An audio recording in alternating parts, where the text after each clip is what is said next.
back on the car again. So the next thing that I'm doing is drilling my struts, because to be able to do the camber adjustments, you have to be able to do that. Well, to get access, you have to cut them. So I'll show you what I mean. You can see here's one I did earlier, and the tool you need is this Steeda hole saw. It has like a guide in it as well. It's pretty useful because you can do this with the struts in, so that always helps.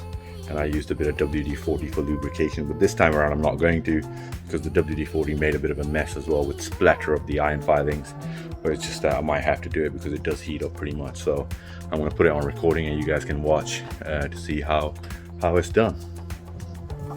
So I'll just put some tissue around just to minimize the splatter and the iron filings. And it's just a case of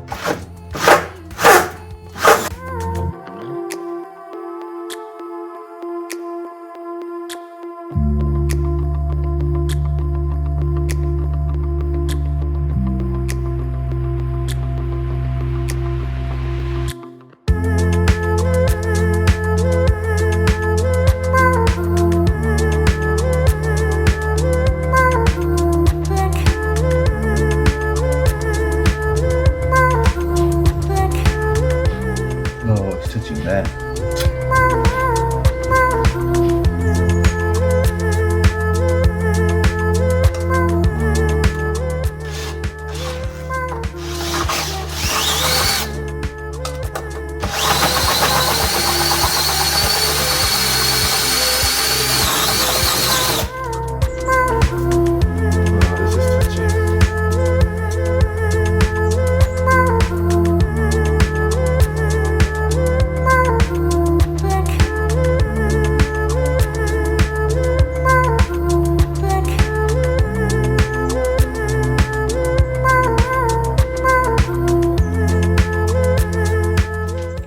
Happening is this black thing is making contact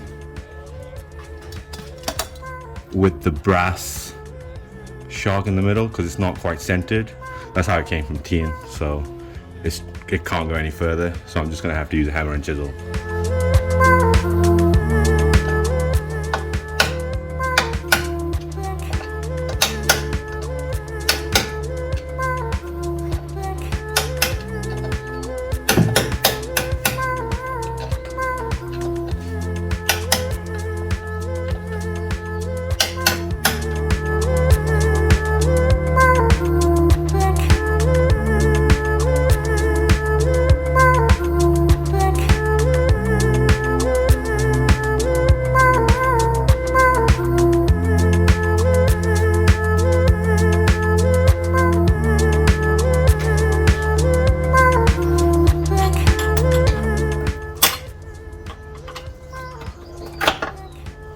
There we are.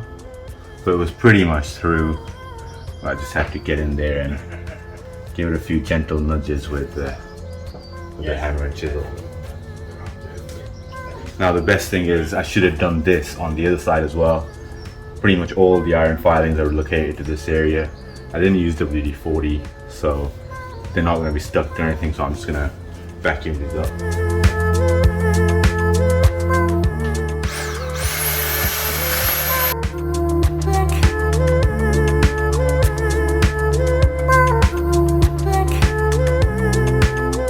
That's it. That's what it looks like.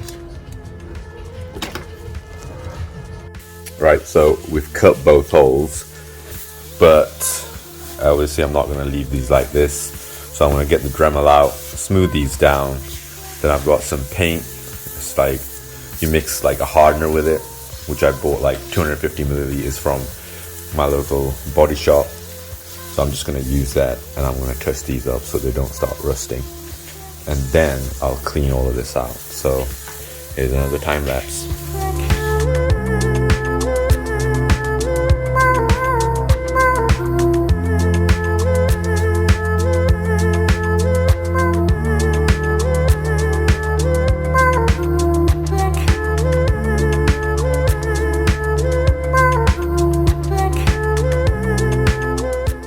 So this is the two-part paint I was talking to you about.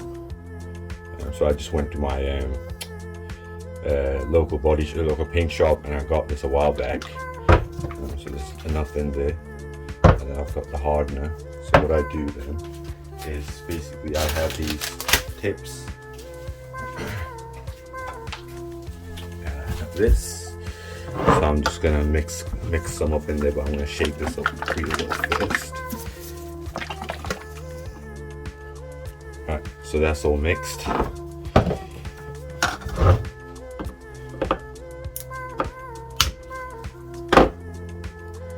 you can see, what I'm gonna do is I'm just gonna take some paint with a tablespoon. Crappy tablespoon of it. Let's give it another mix.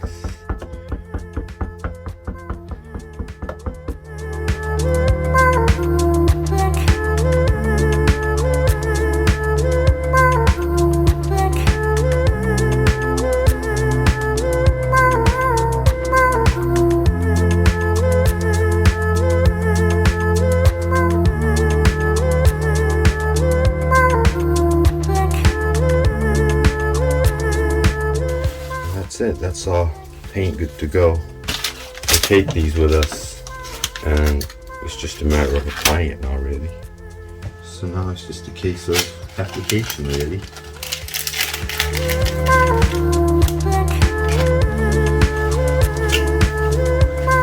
So what I've done is I've also just got some steel wool and just keyed the top of the paint just so it has something to stick to. So it should be pretty easy.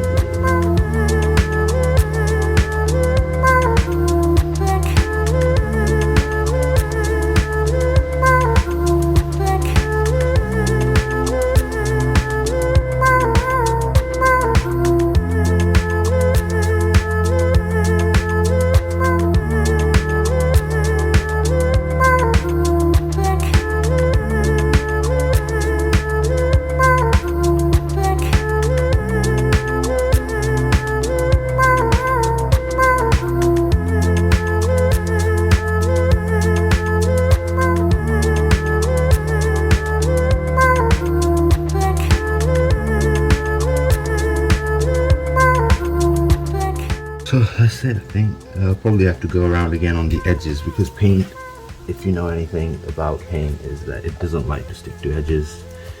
So I'll just do that.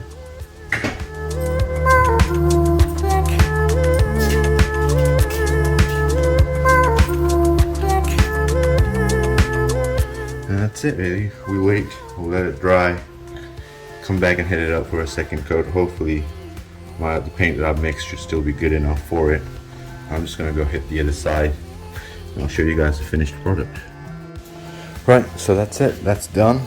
It's not the perfect job, but it's good enough to prevent rust, and to be honest, it just makes it look neater as well. I don't drive in the rain anyway. The color match is pretty good. So yeah, that's that done. Up next is the wiring up of the DFC. I'll talk you guys through what the problems I faced through this whole install is as well.